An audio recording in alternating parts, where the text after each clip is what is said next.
Това е Fisher F19, новия металотърсач на Fisher, който беше представен през края на 2014 година. Това е един апарат, който трябва да попадне в сегмента между Fisher Goldbug и Fisher F75. Работи на честотата на Goldbug на 19 кГц и от тази гледна точка и на визия доста прилича, и на функции доста прилича на него. От тази гледна точка той представлява един по-съвършен, по-добър Goldbug. И затова по-скоро може да се каже, че това е Goldbug с X3. Тук апарата имате ръчен баланс, както и граб функция, т.е. бърза земя. Ето в случая, отново както Goldbug се включва с левия бутон, при което се дава ниво на гейна, и за да се направи настройка на земята, трябва да се пусне и десния бутон Threshold. Да се чуе някакъв...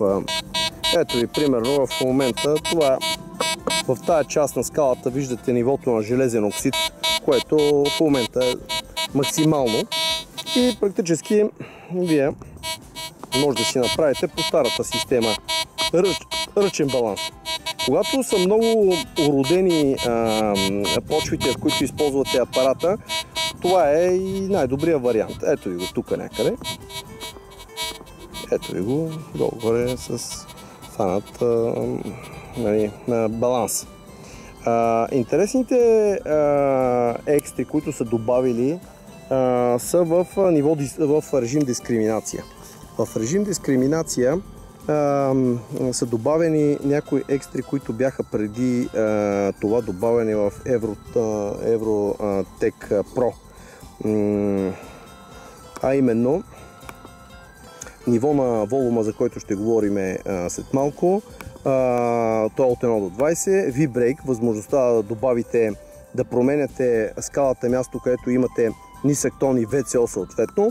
Notch функция, която да ви позволи да направите определени части от скалата да не бъдат засичани.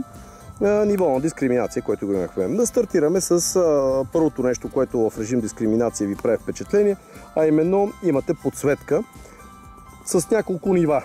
5 нива, нали? Много приятен цвят е. Следващото е волум. При волума, както Eurotech Pro, той може да се настройва от 1 до 20. Като замисълът е следния. От 1 до 10 и цветните и черните сигнали се увеличават с еднакъв интензитет. От 11 до 20 черните отначало са глухи, след това увеличават стойността си, а пък цветните сигнали постоянно ги чувате по-високи. В този смисъл, примерно, ето при ниво 10 е възможно да направите апарата да е мълчаливец. Това обаче е и в комбинация с настройките, които преди това сте правили на дискриминация. Нали, ето сега примерно ще върна V-Brake примерно 40 и отиваме на волум и го пускаме 10. Ето тук имаме един страшно корозирал пирон и един сребърен сигнал, един цветен сигнал бакърен с една златинка.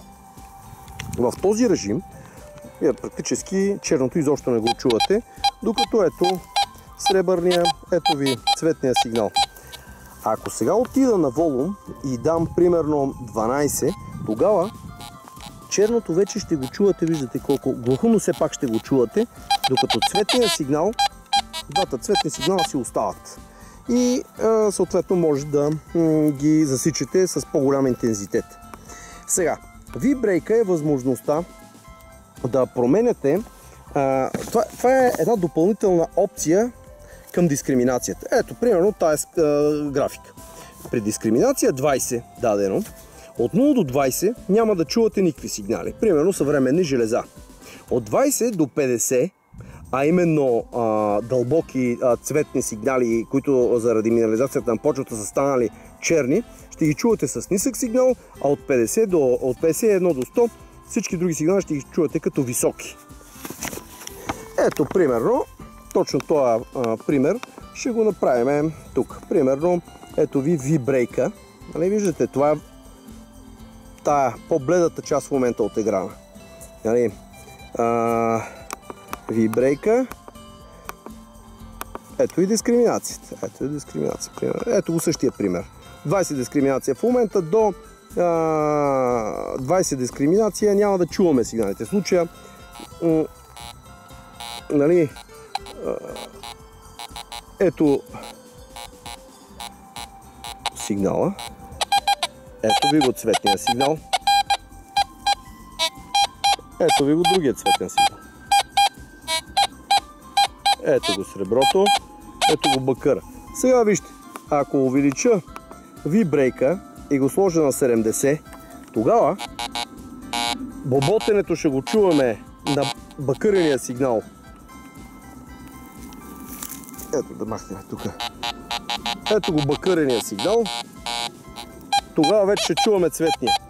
Бакърения ще бъде заедно с черното. Това е защото просто ние решихме така да направим настройката. Ето пак ви показвам. Тук в V-брейка мога да го върна и да го направя ето така на 40. Тогава от една страна казахме волума на черното да бъде тихичък. Ето ви цветен, ето ви пак цветен. Ето ви самородно злато, примерно.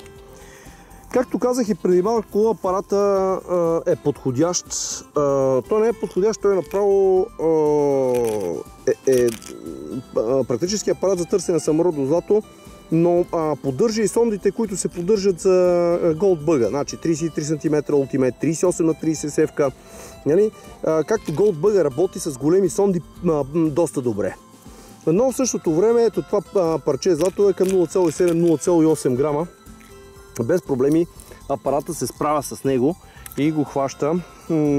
И то дори на режим дискриминация. Ето ви. Ето ви го на черното.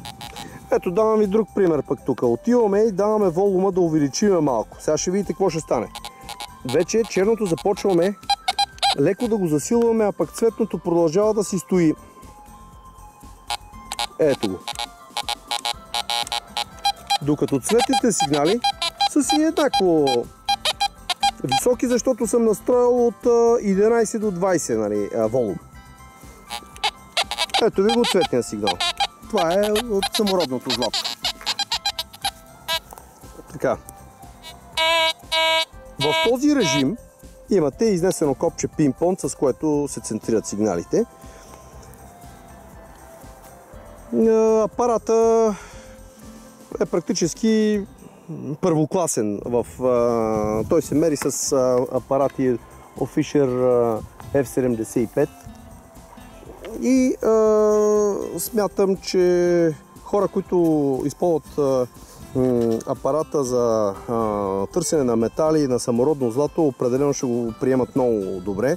Той е доста лек, нали, с двойно D, доста добра сонда, с една 9 волтова батерия и ще бъде предлаган в мега комплекти, както казах преди малко, с 33 см Ultimate, както и с 38 на 30 севка за по-бавно дълбоко търсене. Ето сега ще направим един тест с силно минерализиран камък. Виждате съдържанието на железния оксид в тази част на дисплея. Ето това са 5 стотинки нали, медни и един силно корозирал пирон. Ще направим теста. Ето го. Това е all метал, ми даваме на дискриминация. Нали? Ето ви го, това е. Ето ви го сигнала на бакърения предмет.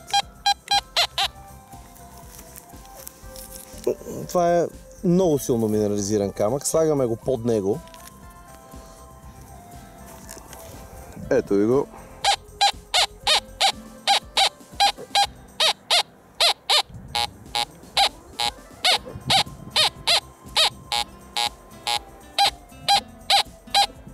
Ето ви цветен сигнал.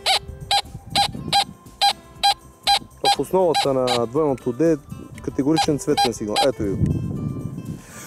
Ето ви го тук на черното. Ето ви го. Значи, уникална дискриминация под много силно роден камък. Ето ви, сега ще го видите без цветен сигнал. Ето ви го. Ето ви го на черното. Това е много голям плюс на апарата, защото успява да дискриминира. Как ви казвам, това е на режим дискриминация. Перфектен цветен сигнал. Ето ви го черното.